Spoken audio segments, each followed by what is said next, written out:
Salam damai dan sejahtera untuk kita sekalian dimanapun kita berada. Kembali saya akan menyampaikan renungan singkat dari 1 Korintus pasal 8 ayat yang ke-9. Demikianlah firman Tuhan. Jagalah supaya kebebasanmu itu jangan menjadi batu sandungan bagi mereka yang lemah.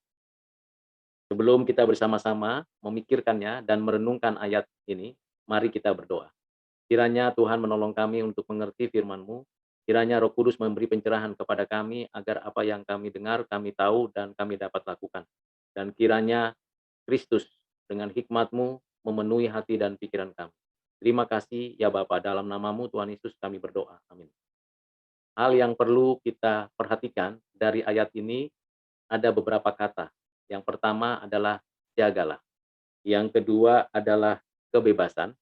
Dan yang ketiga adalah batu sandungan, serta yang keempat adalah lemah. Mari kita mulai membahasnya dan mempelajarinya. Jagalah, mengapa kita perlu menjaga dan apa yang perlu kita jaga. Tentunya karena ada persoalan yang sangat penting untuk kita perhatikan. Menjaga berarti ada yang tidak boleh kita lakukan. Menjaga berarti ada sesuatu yang dapat mengganggu atau mengacaukan hidup kita atau hidup orang lain. Apa yang kita perlu jaga? Ada 3 hal berkaitan dengan konteks pada ayat-ayat pada pasal 8 1 Korintus ini. Yang pertama, jagalah perkataan kita. Yang kedua, jagalah integritas hidup kita. Yang ketiga, jagalah kekaryaan kita. Apa yang perlu kita jaga dari perkataan kita? Jagalah agar perkataan kita benar, baik, dan suci. Mengapa demikian? Karena seringkali perkataan kita bukan membangun orang lain, bukan menghantarkan orang lain untuk mengenal dirinya dan mengenal Allahnya, tetapi justru membuat orang tersebut jauh dari hadapan Tuhan, bahkan dengan kata-kata kita, kita meremehkan, melecehkan kemanusiaan orang lain. Ini perlu dijaga, perkataan kita. Dan kita harus berhati-hati mengucapkan kata-kata kita, supaya kata-kata kita itu tidak meruntuhkan, tidak melecehkan siapapun. Bagaimana supaya perkataan kita itu benar, baik, dan suci? Tentunya kita perlu memperhatikan hal-hal yang ada di dalam seluruh pengetahuan, seluruh pengalaman, dan seluruh interaksi kita dengan sesama. Makin bertambah pengetahuan kita tentang alam semesta dan segala isinya, makin bertambah pengetahuan kita mengenai firman Tuhan, dan makin bertambah semua keyakinan kita akan siapa yang kita sembah, seharusnya semakin bijak dan hati-hati dalam mengeluarkan perkataan. Sebab menurut ucapanmu, engkau akan dihakimi. Menurut ucapanmu, engkau akan dihukum. Dan menurut ucapanmu, engkau akan dibenarkan. Demikian kalau kita membaca dari pernyataan pengajaran Tuhan Yesus dalam Matius pasal 12 ayat 37. Maka itu jagalah perkataan kita, supaya perkataan kita itu baik, benar, dan suci adanya. Perlulah kita menambah-nambahkan perbendaharaan kata kita dengan kebenaran-kebenaran yang Tuhan berikan. Kebenaran dari berbagai ilmu pengetahuan yang teruji dan kebenaran yang dinyatakan secara khusus, yaitu Alkitab. Sehingga perkataan-perkataan kita terbentuk sebuah ungkapan yang baik, yang suci, dan adil. Yang kedua yang kita perlu jaga adalah integritas hidup kita. Kita memang orang yang sudah dikaruniakan iman. Dan di dalam dan melalui iman yang dikaruniakan itu, kita berada pada posisi dibenarkan oleh Allah. Mengapa demikian? Karena kita sudah disatukan oleh Roh Kudus dengan Kristus, sehingga kita mengalami kematian dan kebangkitan Kristus. Melalui iman itu, kita percaya bahwa Tuhan yang menebus kita. Integrasi hidup kita adalah integrasi di mana iman kita benar-benar dibuktikan, diwujudkan di dalam perbuatan kita. Integrasi dan integritas hidup kita ini harus betul-betul teruji. Entah kita dalam posisi dan situasi apapun, entah kita di dalam rumah, di luar rumah, di dalam keluarga, di dalam pekerjaan, atau aktivitas pelayanan apapun di gereja, tetaplah kita menjaga integritas kita dan integrasi iman dan perbuatan kita, yang pusatnya ada di dalam Kristus. Kita mencontoh, meneladani, dan mengikuti Kristus yang rendah hati, yang lemah lembut, yang penuh dengan cinta kasih. Integritas itu dan integrasi itu menyatu di dalam hidup kita. Itulah yang kita harus jaga seumur hidup kita. Paulus di dalam suratnya kepada jemaat di Filipi pasal 2 ayat 12-13 menuliskan di sana, kerjakanlah keselamatan. Dengan integritas itu kita mengerjakan keselamatan dengan berkarya dengan baik dan berkarya dengan kualitas yang sungguh-sungguh berkenan di hati Tuhan. Nah, ini bagian ketiga. Jagalah kekaryaan kita sebagai orang-orang Kristen yang diberikan mandat bukan saja pemberitaan Injil, proklamasi Injil, pengajaran Injil, tetapi juga mandat mengelola bumi, melakukan hal yang baik yang berkenan di hati Tuhan di dalam berbagai bidang, sosial, politik, ekonomi, hukum, keamanan, semua hal kita kerjakan untuk kemuliaan Tuhan Allah. Nah, di dalam kekaryaan itu perlu adanya tindakan yang penuh dengan kehati-hatian, sehingga kita memiliki kualitas. 3 hal ini yang kita jaga, perkataan, integritas dan integrasi dalam kehidupan kita, dan suatu kekaryaan yang terus-menerus konsisten kita lakukan. Dengan kita menjaga demikian, maka kita meyakini dengan pengetahuan yang kita dapatkan dan terima dari Allah, kita dapat menjaga itu dengan baik. Bagian kedua adalah kebebasan. Kita bersyukur menyadari dari Alkitab bahwa Tuhan menciptakan manusia memiliki kebebasan. Karena kita sebagai ciptaan pribadi yang diberikan kebebasan. Bebas berpikir, bebas berkehendak, bebas berafeksi. Tetapi mesti diingat, kebebasan kita itu ada batasnya.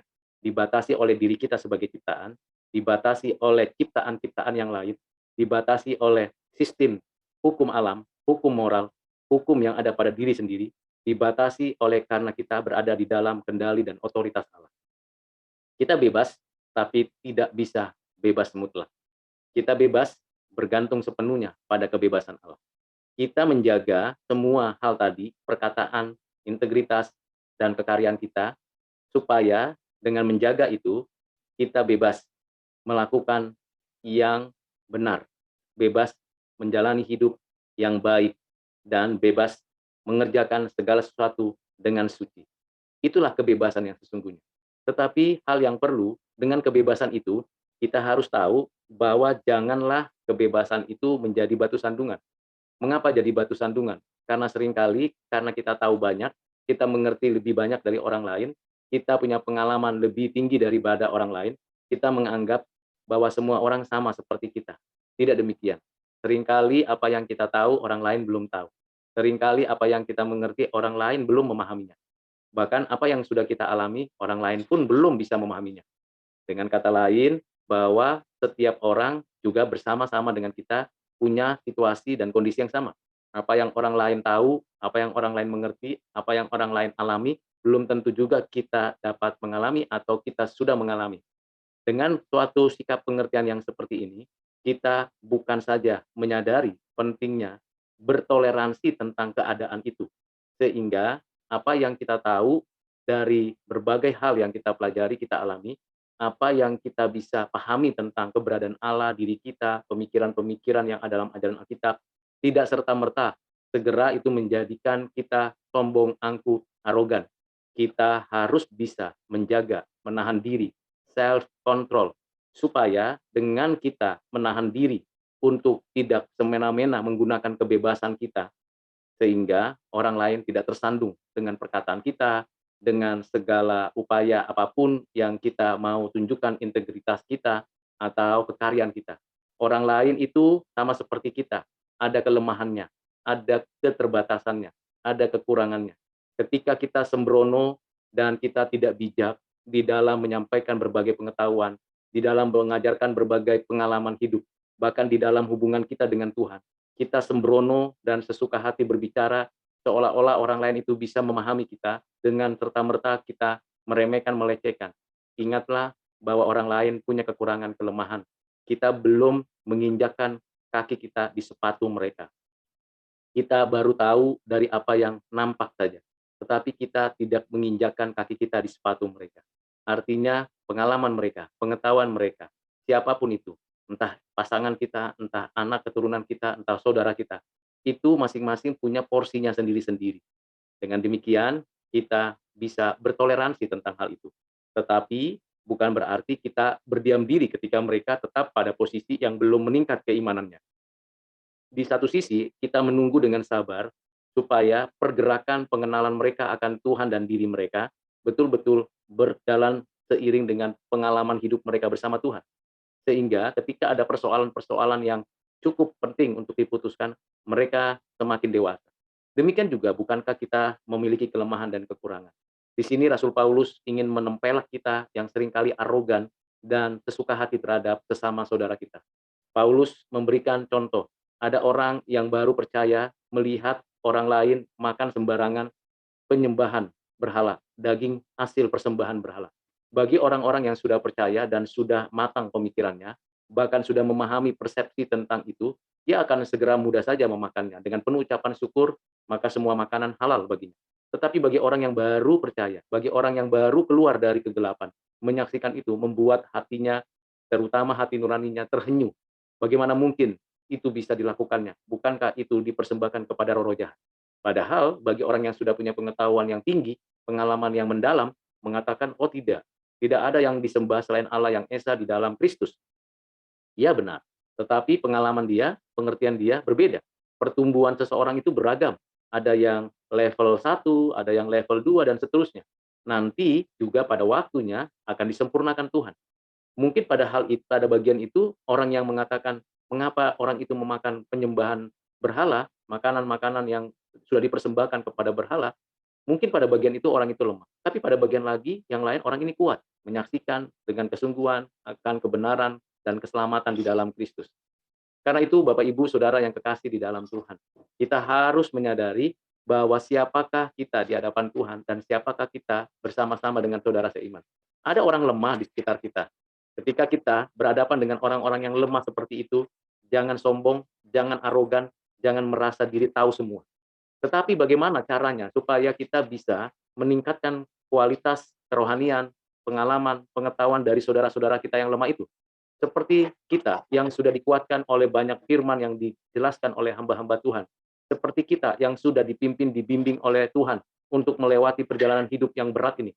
Demikian juga kita sebagai anak-anak Tuhan, saudara di dalam Kristus, melakukan suatu tindakan, yaitu bersama-sama saling memperlengkapi diri. Yang lemah diberikan pengertian, perlahan-lahan, tetapi nanti pada waktunya akan mengalami satu perubahan dan pembaharuan. Jangan tergesa-gesa ketika kita menyampaikan berbagai pengetahuan kepada orang lain. Jangan terburu-buru ketika ingin menyaksikan pengalaman-pengalaman bersama Tuhan, karena setiap orang punya porsinya masing-masing. Bapak, Ibu, Saudara yang kasih dalam Kristus, jagalah supaya kebebasanmu itu jangan menjadi batu sandungan. Mengapa banyak orang menganggap dirinya lebih tinggi dari orang lain? Karena dia tidak sabaran, karena dia merasa punya kekuatan atau punya otoritas bahwa dia yang lebih tahu, lebih mengerti. Padahal ada hal-hal lain yang tidak atau belum dikuasainya. Begitu lengkap dan kompleksnya kebenaran Allah yang Tuhan berikan itu kepada kita. Kita mungkin hanya tahu sedikit, tapi merasa diri tahu banyak, mengerti banyak. Padahal yang diberikan Tuhan kepada kita begitu limpah. Kita sendiri secara sadar tidak sanggup menampung seluruh kebenaran Allah dengan kekuatan sendiri. Sama seperti saudara-saudara kita yang berada dalam keadaan masih lemah. Lemah pengetahuan, lemah pengalaman, berbagai hal kelemahan yang terjadi. Tetapi kalau kita adalah anak-anak Tuhan yang menyadari itu, kita menggandengnya bersama-sama belajar sebagai murid kebenaran, bersama-sama untuk maju, meningkatkan kualitas belajar mengenal Tuhan dan diri sendiri. Ini penting. Sehingga betul-betul kita mewujudkan cinta kasih Allah di dalam hidup kita melalui Kristus yang sudah tinggal di dalam hati kita. Melalui firman yang dikaruniakan Tuhan kepada kita. Melalui kekaryaan Roh Kudus yang selalu membimbing kita. Kalau kita kerjakan itu dengan penuh kesabaran dan sukacita, maka saudara-saudara kita yang lemah itu, apapun kelemahannya, setidak-tidaknya dengan kesaksian hidup kita yang baik, perkataan kita yang membangun, integritas kita yang stabil, dan kekaryaan kita yang konsisten kualitasnya, maka kita jauh lebih mudah membangun mereka yang lemah, sehingga mereka sama dengan kita kelak. Dan kita akan bersyukur, bersuka cita, kalau saudara-saudara kita yang lemah akan kuatnya sama-sama kuat. Dan akhirnya kita dapat bersama-sama memuliakan Tuhan, dan saling memuji namanya. Bapak Ibu Saudara yang kasih dalam Kristus, ayat ini memang berkaitan dengan pengetahuan dan kebebasan. Apa yang kita tahu belum tentu harus semuanya kita bebas katakan. Apa yang kita mengerti belum tentu bisa dimengerti orang lain, dan dengan tidak sabar kalau orang yang belum dewasa akan segera mau memberitahu. Sabar. Kadang-kadang kita perlu waktu menunggu. Menunggu kapan kita berbicara A, menunggu kapan kita berbicara B kepada orang-orang yang lemah itu. Sama seperti kita. Kita pun di dalam kesabaran Tuhan Allah. Ada orang-orang yang sabar terhadap kita. Banyak kekurangan kelemahan kita. Tapi mengapa mereka bisa sabar kepada kita? Karena kasih Allah. Maka untuk menjaga supaya kita tidak menjadi batu sandungan bagi sesama kita, hiduplah di dalam kasih Allah. Hiduplah di dalam menikmati anugerah Allah, sehingga kita bergantung sepenuhnya hanya kepadanya. Kiranya renungan singkat ini menolong Bapak, Ibu, dan Saudara. Pertama, tingkatkan terus pengetahuan kita untuk kita menjadi orang-orang yang memiliki perkataan yang membangun. Tingkatkan terus integritas hidup kita dengan integrasi iman dan perbuatan dalam segala aspek kehidupan kita. Ketiga, tingkatkan terus kekaryaan kita supaya makin hari makin berkualitas. Yang keempat, kita harus bersama-sama membangun dan menolong sesama. Yang lemah kita kuatkan, yang suam-suam kuku kita berikan keyakinan, dan kita sendiri pun selalu membutuhkan pertolongan Tuhan, karena kita sadar kita pun adalah orang-orang lemah. Terakhir, tetaplah melakukan semuanya itu dengan cinta kasih dari Tuhan Allah, yang memenuhi hati kita, yang memberikan kepada kita api untuk melayani sesama. Kiranya Tuhan memberkati saudara sekalian. Mari kita berdoa. Bapak, terima kasih untuk firman, renungan, penjelasan, pengertian yang sudah kami dengar. Lakukan hal yang tidak berkenan dan tanamkan hal-hal yang berkenan di hatimu. Terima kasih Bapak, dalam namamu Tuhan Yesus kami berdoa bersyukur.